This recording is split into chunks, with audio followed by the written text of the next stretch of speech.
बिस्मिल्लाहिर्रहमानिर्रहीम, अस्सलाम वालेकुम। मुझे उमर इफ्तिखार कहते हैं और मेरे साथ इस वक्त मौजूद है AR माड़ा साहब। 9 फरवरी है और ये एक ऐसा दिन है जिस दिन डाका डाला गया।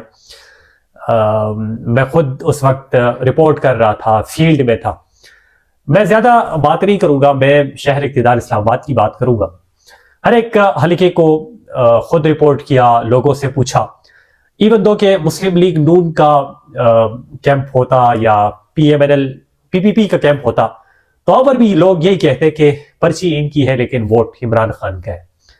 और तीनों हल्के पाकिस्तान तहरीक इंसाफ जीती, रात तक जीते हुए थे। जब सुबह हुई तो सुबह फिर पाकिस्तान तहरीक इंसाफ जो है वो बुरी तरह हार रही थी। इसी तरह AR माड़ा साहब हमें लाहौर के हवाले से बताएंगे, पंजाब के हवाले से बताएंगे, खासकर यास्मीन राशिद के हवाले से, रेहाना डाल साहब उनके हवाले से बताएंगे।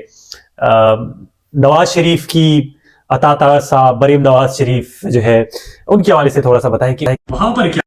बिल्कुल जी, आज को आप सब ने देखा और जिस तरह से पूरे पाकिस्तान में पहले तो ये तासर दिया जा रहा था कि जी नेटवर्क जो है वो बहाल रहेगा, लेकिन 8 फेब को 10 बजे पूरे पाकिस्तान में आपने देखा कि इंटरनेट सर्विसेज मुअत्तल होगी।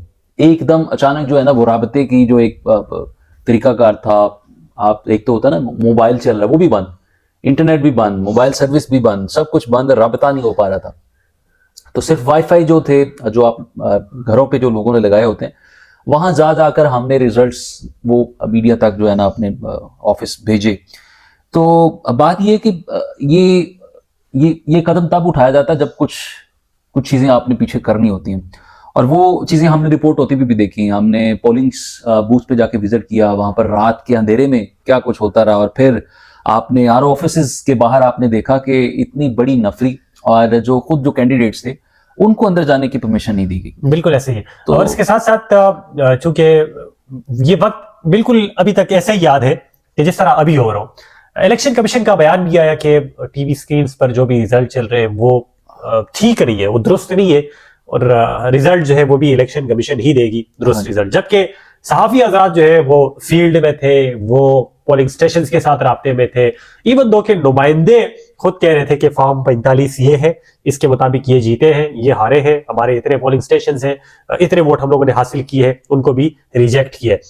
इवन दो के मुस्तफा नवाज खोखर के हवाले से अगर हम बात करें तो वो इस्लामाबाद में तो ये कह गए थे कि भाई मैं हारा हूं, PTI जीती है। हाँ। तो वहां पर कोई ऐसा सीन आया जिस तरह हम कराची में नईम साहब को देखे, जमात इस्लामी वाले, तो वो भी इसी तरह कह रहे थे कि भाई मैं हारा हूं, PTI जीती है। तो पंजाब में ऐसा कोई सीन नहीं हुआ? बिल्कुल, पंजाब के अंदर मेरा जो खुद का हल्का था मॉल्टन, और जहां पर अता तारड़ साहब बड़ी लीड से जीते हुए नजर, मतलब जीते हैं। हाँ।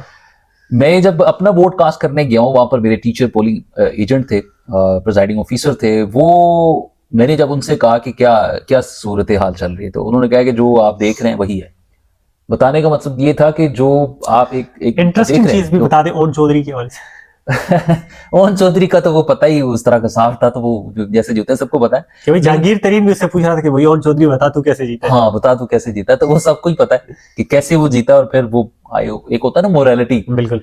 तो वो जो हारे हुए थे वो खुद जैसे जीते उन्होंने खुद आके बताया कि हम जीत कैसे गए, हमें खुद नहीं पता। बिल्कुल ऐसे ही है। रेहाना डार के हवाले से अगर देखें तो ख्वाजा आसिफ साहब जो है वो तकरीबन 50-60 हजार लीड से पीछे थे। इसी तरह नवाज शरीफ जो है वो अपने हल्के में, नवाज शरीफ अपने हल्के से हारा हुआ है। हाँ। उसको कैसे जिताया गया वो तो बिल्कुल। तो ये सिचुएशन थी, आज 9 फरवरी थी, तो AR माड़ा साहब हमारे साथ मौजूद थे, तो सोचा क्यों ना वो यादें थोड़ी सी ताजा कर ले कि किस तरह इस कौम के हक पे डाका डाला गया और किस तरह इस कौम को गुमराह किया गया। Thank you sir.